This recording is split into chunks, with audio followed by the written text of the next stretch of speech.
Dogs and cats living together. That's hysteria. Wow! Can you dig it? Can you dig it? Can you dig it?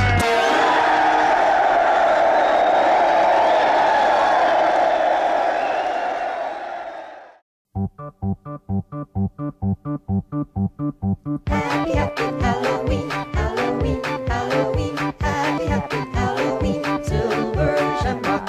Hey guys, welcome back to the Lucid Nightmare. I'm your host, Jay Schatzer, and we've got another zombie flick lined up for you. I can't get enough of those zombies. Up next we have Georges Grau's 1974 hit, Let Sleeping Corpses Lie. And this is a great one. It's got a weird style that I love, so hopefully you guys like it too. And you can't go wrong with a 70s zombie flick, so let's get right into this. Here is Let Sleeping Corpses Lie. Let Sleeping Corpses Lie, aka The Living Dead at Manchester Morgue, is a remarkably original zombie film that brings a new societal twist to the genre. By taking a move from the playbook of George Romero, the movie balances both the clashing of cultures with the frightening idea of the dead coming back to life. Filmed in an exceptional style, this zombie flick has a lot to say, while still keeping the story simple enough in order to satisfy the people just expecting to see blood, guts, and walking corpses. No matter what you call this flick, it's just damn good. The film starts out on the bustling streets of London, as young urbanite George sets off on his motorcycle for a ride in the country. After a small accident with a young woman named Edna that wrecks his bike, the two decide to travel together for the remainder of their journey. What at first appears to be a nice, quiet afternoon drive in the country turns into a ride through hell when, unknown to the newfound driving companions, there's an experimental farming machine in the area that is unexpectedly turning recently dead people into flesh-eating monsters. To make matters even worse, the local inspector, played by Arthur Kennedy, thinks that the people behind all of these killings are George and Edna, blaming drugs for sending them on a psychotic murdering spree. With the law after them and zombies around every corner, can George and Edna figure out how to stop this growing horde of walking corpses and at the same time clear their name? Who knows, but this is definitely going to make for one hell of a wild ride.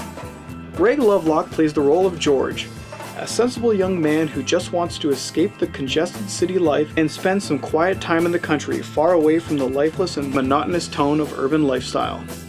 Lovelock does a commendable job with the character, portraying a rather straight-laced man who has been wrongfully pegged as a drugged-up hippie by the people of this sleepy country town, and especially the short-sighted inspector.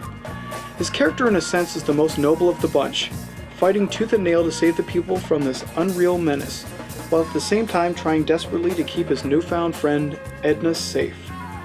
Lovelock has tons to do in this film, and he really nails the underdog role of George, with a fiery passion that helps him move the story along and into some exceptionally hair-raising moments.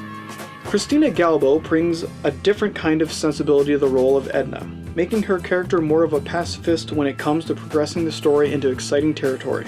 Of course, she is very influential in the beginning portions of the movie, having been the only one to actually see the zombies roaming the countryside, and being the only person misfortunate enough to have encountered one.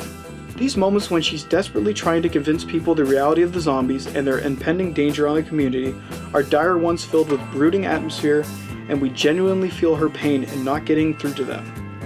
Galbo does an amazing job with these scenes, and these moments help us springboard into a more foreboding kind of film. For the rest of the flick, the character of Edna plays the more formulaic role of the damsel in distress, but even in that narrow confine, she manages to make it worthwhile and engaging. The pacing of this film is a gradual one, allowing the viewer to familiarize themselves with the lay of the land, and get to know some of the main characters, including the slowly expanding cast of zombies that begin to rise from the dead as the film moves along. That is one of the nice touches that this movie brings to the table.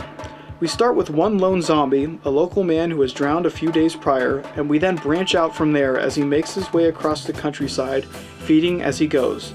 With every fresh kill, we are introduced to another number of the zombie legion, giving us an inside look on how some of these monsters lived before their lives were cut short. It's an interesting and intimate approach, and it's one that works wonders for the quality of the film. The location of the English countryside is also another positive aspect of the production that brings an essential quality to the proceedings.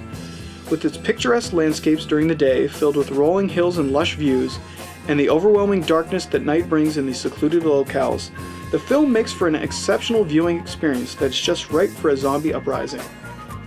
Two of the most memorable locations that appear in the atmospheric wonder of a film will be the Gothic graveyard and the creepy hospital that comes into play in the end portion of the movie. These places are just perfect with their iconic imagery and cryptic nature. George Grau utilizes each location to its fullest, pulling every inch of atmosphere that he can from these naturally picture-perfect places. The choice to film in these expressive locales is one that adds highly to the overall look of the production and gives the movie a much-needed dimension of macabre-like flavor. Rounding off the exceptional elements of this enjoyable zombie masterpiece is the zombies themselves. The effects work is outstanding, and like the film, it is represented in small portions, gradually building until we arrive at the gore-filled conclusion. Stomachs are opened, flesh is torn, and blood pours from freshly inflicted wounds, making Let Sleeping Corpses Lie a surprisingly violent and gore-centric feature. The quality of these horrific effects are astounding, providing some very unsettling moments that show us just how bold this film can be.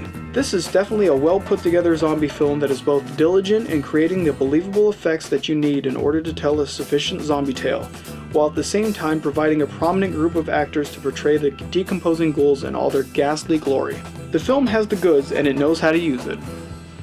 Let Sleeping Corpses Lie is an outstanding Spanish-Italian co-production that benefits highly from its extraordinary caliber and unprecedented appearance. With its unusual dark tone and dramatic atmosphere, the movie sets the standard on how to continue in the footsteps of George Romero, while still bringing something wholly original to the genre of flesh eaters. The setting of this moody zombie story along the English countryside is absolutely perfect, giving us so many gothic injected visuals that it will make your head spin in delight. The film's approach to zombie makeup and the subsequent effects that come with such macabre efforts is a joy to witness in its brilliant execution and masterful application. The violence of this picture is remarkably vivid, never pulling back from the gore that flows so willingly throughout this blood-soaked tale. With a nice balance of traditional horror concepts and thematic metaphors, the movie brings to light a genre effort that has something more substantial to say other than the hack-and-slash nature that usually comes from such fare. The film is just a damn good zombie film that really needs to be seen by a good deal more horror fans. Let Sleeping Corpses Lie is a masterful zombie film. Well, there you have it, guys. Let Sleeping Corpses Lie is just a great atmospheric zombie film, and it's a perfect example of the era. Yeah, that is it. Hopefully you guys are enjoying these. Please like and subscribe if you like what I'm doing, and leave a comment below. Next time we're going to have another great one, so stay tuned for that, and until then, you guys take care, and I'll see you guys later. See ya.